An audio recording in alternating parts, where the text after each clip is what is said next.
we do not get enough time to understand what we are doing. We are only focusing on just getting it done. It's a transition journey. As you grow in the journey, that's when you start bringing more and more strategic values, you bring domain depth, bringing cultural collaboration was an icebreaker. There's a gradual shift from just, operating like a scrum model as an extension to another team versus being part of the core strategy.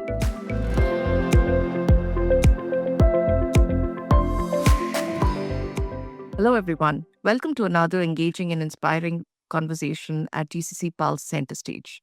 My guest today is Jaya Wadhwani, Senior Vice President, Engineering and Country Head, HMH Tech India. She comes with about 24 years of experience, having worked in industries like banking, insurance, and education. What I loved most about the conversation today, that it was grounded in realism. She focused on the basics of what needs to be done rather than focusing on innovation on day one. I was actually surprised with her choice of superpower, considering that she already demonstrated quite a bit of it during the conversation that we had and through the work that she's done on the ground. I thoroughly enjoyed the conversation. I hope you do too. Thank you. Hey Jaya, welcome to GCC Pulse Center Stage. We're super excited to be having you with us today. Looking forward to the conversation. Thank you, Krishma, for inviting me. I'm excited to be part of the podcast. You have spent many years in GCC and you've seen the evolution of GCCs as they have, right? From offshore centers, captives as they were called previously, to now a center of innovation. How have you made sure within your GCCs in terms of your teams are recognized more than just as a cost center, but then for the innovation that they bring in? How do you make sure that your teams actually have a seat at the table and are representing the global organization as such and not just an India entity, so to speak? So I think the initial transition started with more around the execution, because that's how, you build centers. You want to bring a lot of execution at scale through India. And I think as we grow in this journey, the important part becomes what value we are bringing to the table, whether it is related to domain depth, whether it is related to making a decision in more strategic initiatives, or even, driving some of the important aspects of end-to-end engineering, not just limited to development or support functions like that. So I think it's a transition journey. You start with, just bringing some people kind of getting aligned with our on-site teams, understanding how the domain works, understanding what is expected out of this center. And as you grow in the journey, that's when you start bringing more and more strategic values. You bring domain depth, you bring, alignment in terms of building more and scalable teams out of India. And that's how journey begins. And that's how it happened for us as well. It's been like 3 years in the journey of establishing our company as a GCC center. Initial phase was just, aligning teams. And now we are into the next maturity level where we are involved in a lot of strategic decisions. And that's very key, Jaya, because many of the organizations tend to miss that, because trust comes only when you actually deliver to the promises that you have made. And through trust will be more ownership. Beautifully captured that way, Jaya. So when we're talking about how you build the trust, one of the key aspects of it is also with respect to cultural integration. And many companies actually miss that part of it. There is an inclusion, and especially with a geography like India, where you have a diversity in terms of gender, but there is also diversity in terms of the experience level of individuals. There are different generations who are actually working with you compared to what we may be actually seeing at your hubs. How have you made sure that environment is actually inclusive? India is not treated as a GCC or but then as an extension of their global team. How have you made sure that everybody feels that they have a seat at the table? The way it starts with is just, having certain teams aligned with on-site teams, a pod of 5-6 people given to a pod sitting in US or another hub, and then just aligning the teams. But the way the transition started, because of course GCC are always pressed with the deadlines, we are always working against time, we are always seen as a situation where, just do it. We do not get enough time to understand what we are doing. We are only focusing on just getting it done, just getting it done. I think that shift was very much important. As you rightly said, I think bringing cultural collaboration was an icebreaker, right? We are working across different time zones. We are working in a very pressed deadlines. And in such situation, building that confidence even becomes more key. You're not always on calls to track things. You're not always on calls to monitor and ensure that, things are happening. That's where different scale of people started coming into the organization. When it initially started, maybe the teams were 5 developers, 3 QAs, and just aligned with the seniors sitting in the US. But now, as more and more ownerships are coming up, more and more role expansions are happening in India.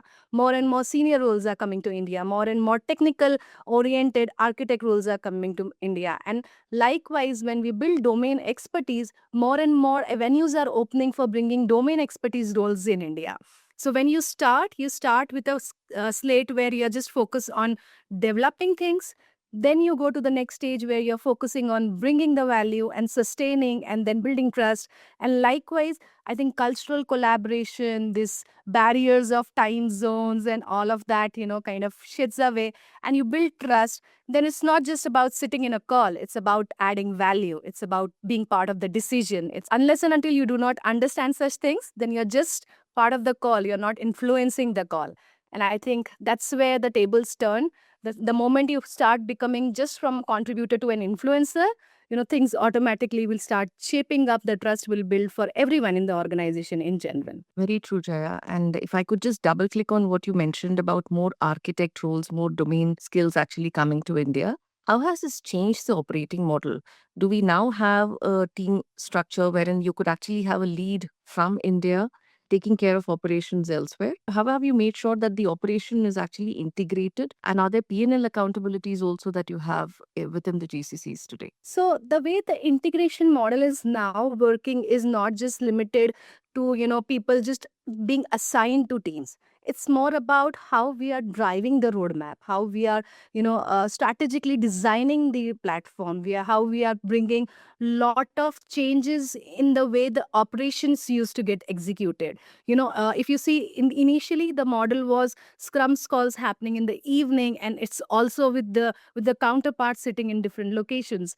Now we have Scrum calls which are happening in our daytime, and the decisions are which are getting discussed in the evening calls, right? So there's a gradual shift from just operating like a Scrum model as an extension to another team versus being part of the core strategy. I think that shift has brought a lot of change for all of us. And going back to your PLN responsibility, I think from that part, if we are not just seen as a separate business unit, but part of the core integration platform, then I think cutting a PLN in a silo is not what we recommend. I think it's all about bringing accountability, bringing value through what we deliver. Because if we go into that PLN model, it again becomes like an offshore center having a silo PNL, managing only single business unit. That's not what our strategy is. I think we cut across all the business units, and we bring accountability in everything that we deliver, which is across business unit, across functions, and a more cross functional collaboration that we bringing. So it's more about that, and not just limiting ourselves to a P&L responsibility essentially. How are you navigating that shift in terms of making sure that your team is competent from a domain? The team has an understanding, deep dive of what the organization's technology landscape is to stay relevant in the industry, right? As we are building teams, learning is domain expertise, or learning is very, very important part of it, right? In my beginning question itself, I said that, execution can scale capabilities, but context, scales influence. And that's where the key is, right? If a GCC is maturing, I think domain expertise is not optional. It is very, very fundamental. I think deep understanding of the domain, if we cannot challenge assumptions, we are just following what is being told to us. If we build those domain expertise, we can articulate risk, right? We can influence decisions. We can even propose alternatives. I think that's where, going back to the point, right? Are we bringing that value? Are we bringing that accountability? So as our GCC, I think initially influence of building technology hub was definitely required. But as a next stage, I think building domain expertise, we invest a lot of this in the cross functional certifications, right? We invest a lot of doing a lot of domain expertise sessions with our counterparts, so that those domain expertise are built in here. And I think that's what we call it as also context engineering. I think the ability to build that and understand that, out of a GCC, I think that's the business model, and that's also a long term strategy. And we have already seen that shift. I think we have seen the shift with the kind of contribution that we were doing earlier versus the kind of contribution that we are doing now.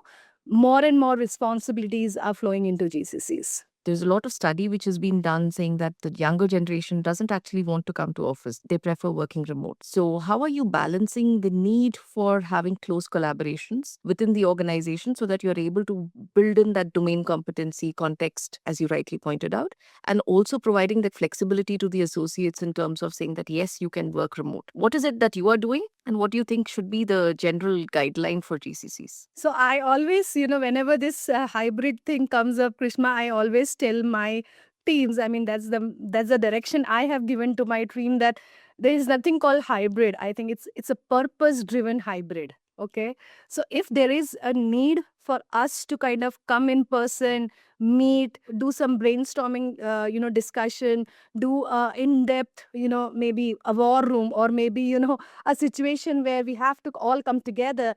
I don't think so. We have to hold ourselves thinking that we are working in a hybrid structure. I think if the purpose is clear, we want to bring a lot of work life balance. And as an organization, we really, really value that, because, at times people are stretched in the evenings and they give their personal times into the, calls and everything. We do respect that they should focus on their health, their family, and everything. So giving them that flexibility definitely kind of helps. And we do promote that, but at the same time, in person for creation and connection, and maybe digital for execution and scale.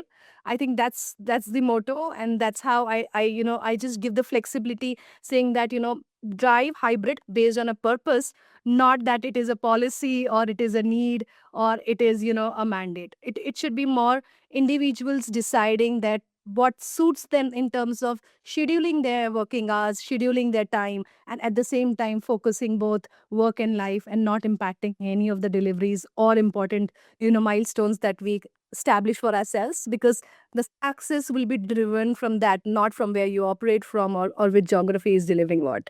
Wonderful, Jaya. So what do you think should be the leadership traits that a GCC leader should be having then? I think a culture where always, teaching is prioritized. I think remain teachable culture is something that we promote everywhere. I think, it should be curiosity at every level, including the leadership. So if leaderships aren't learning, the organization stops learning, right? The whole point of bringing a culture where people should focus on uplifting, upscaling themselves, right?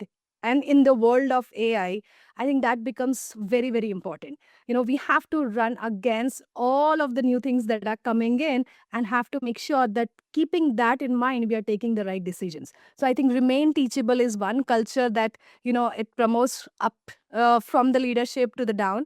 And I think second important thing across the board is, taking a lot of accountability. If we take a lot of ownership in what we deliver, I think that's the value and trust we establish, and that goes a long way. I think building that helps in establishing the GCC, scaling the GCC, and also taking it to the next level. I think that's very, very important. And I think third best important thing that I would suggest is working in alignment. So if you have a clear cut alignment, clarity in terms of what is required, I think all of this will start falling together. I think that is very, very, very important. I think also having a culture that doesn't say that this is India versus this is, another location, or this is, I think we should not even talk about location specific deliveries or location specific, things that we are doing. We should talk about more about what capabilities we are building, what platform enhancements we are doing, what other domain expertise that we are building. I think away from geographies, one team is the culture that we definitely want to bring in. And it all starts from the leadership. It's all percolated down, and that's how we operate. In the interest of time, we'll probably move to something a little bit more fun. We'll do a rapid fire wherein the focus continues to be on GCC, but we'll make it a little bit more fun.